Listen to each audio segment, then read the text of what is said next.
दरम्यान आता फक्त दाऊद इब्राहिमलाच क्लीन चिट द्यायचं बाकी आहे अशी टीका ठाकरे गटाचे खासदार संजय राऊत यांनी केली आहे। त्यांच्या याच टीकेला रवींद्र वायकरांनी काय प्रतिक्रिया दिली आहे पाहूयात। दाऊद इब्राहिमलाच क्लीन चिट द्यायचं बाकी आहे। या सगळ्या लोकांवरती भ्रष्टाचारासंदर्भात कारवाई करा, ईडी सीबीआयचे खटले दाखल करा किंवा केले। त्याच्यामध्ये वायकर सुद्धा आहेत। वायकर तर घाबरून पळूनच गेले ना। वायकर हे घाबरून पळूनच गेले ईडी आणि सीबीआयला हेच केस याच खटल्यांमुळे। आता त्यांना क्लीन चिट दिली। तुमच्याकडे गेलेल्या लोकांचा पुन्हा तपास करून हे गैरसमजातून झालं।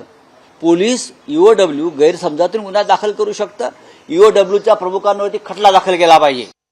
संजय राऊतांनी म्हटलंय की क्लीन चिट देणं आता काही नवीन नाहीये। उद्या फक्त दाऊद इब्राहिमला क्लीन चिट द्यायची बाकी आहे, बाकी सगळ्यांना हे सरकार क्लीन चिट देतं। संजय राऊत काय म्हणतात त्याच्याकडे मी जातच नाही।